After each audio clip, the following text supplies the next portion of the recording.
A warm good evening, everyone. It's a great Sunday today. It's the fourth day of the International E-Conclave.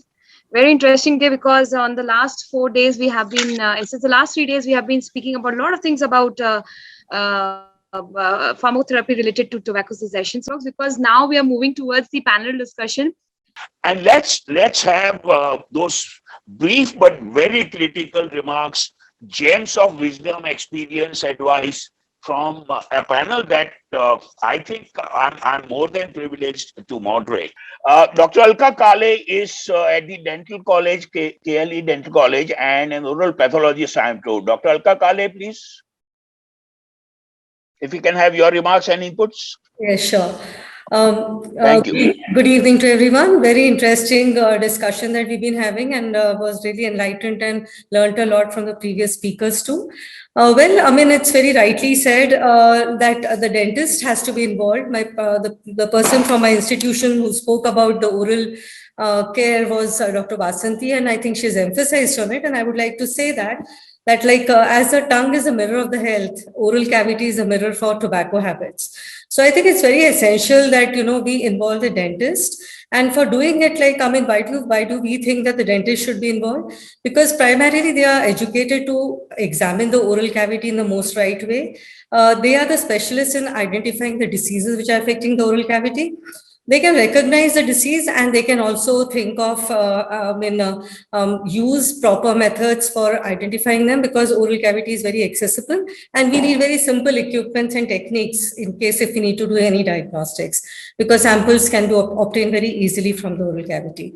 Now, if you see these oral diseases, like it's rightly been told that smoked tobacco is being discussed a lot, but smokeless tobacco is something which is causing a lot of problem in our country, because as cigarettes are becoming more expensive, people have gone to chewing gutka and all other products, otherwise also chewing tobacco.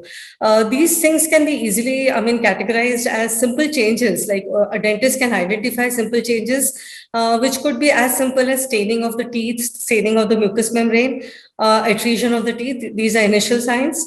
We have early diseases like a gutka chewer's lesion, where they generally keep a quid. So you have a quid lesion. Or they have nicotina stomatitis, very generalized. They have lesions on the lip, where they hold the cigarette or the bidi. And we also have something called as nicotina palatini, which are very easily identified by just putting a probe and mirror into the oral cavity, and it can be diagnosed. And then we have precancerous lesions like leukoplakia, submucous fibrosis, and erythroplakia, which is the initial sign of oral cancer. Not that everything will become a cancer, but yes, they are the precancerous lesions which can be easily identified. So these are the forte where a dentist can play a very important role. Now, as an institution, how can an institute play a role? And I should thank Dr. Swasti Charan. Because of him, the Dental Council of India has definitely sent a circular to all the colleges that they should start. We have about 306 dental institutions spread all across the country. And they can play a very important role in establishing a tobacco cessation cell. And this sort of a circular has already come. But what is important, I feel, is that initially we need to train our teachers. Because if we have to educate our students, if the dental students are exposed at the very beginning, in the first year itself, like we have something called as an early clinical exposure, where we make the students do simple surveys in rural and urban areas. So they identify what are the normal circumstances which are present in the oral cavity. So they could be, they do that. So we can have something like that. We can have sensitizing programs and workshops where we can teach about the tobacco cessation protocol, how it has to be systematically followed, and establish a tobacco cessation cell. But I think most important is to train our teachers, because unless the teachers are trained, how will they educate the students?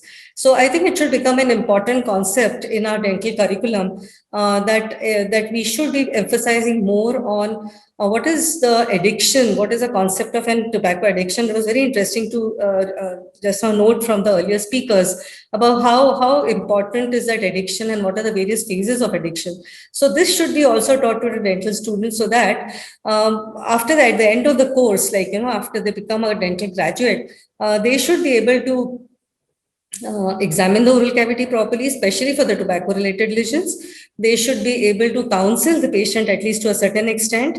And if they're not able to counsel the patient, at least they should know that they have to refer the patient to a proper tobacco cessation center where a cessation protocol is specifically followed.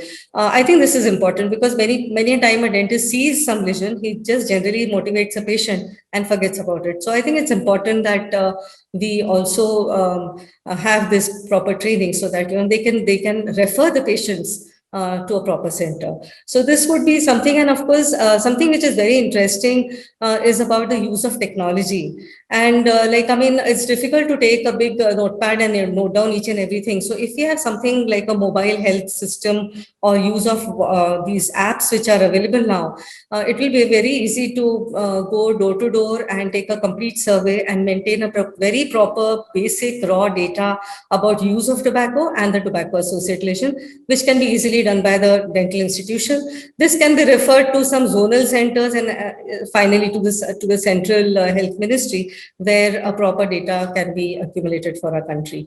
So I think these are few steps. Thank you. Thanks. Yeah. Thanks so much.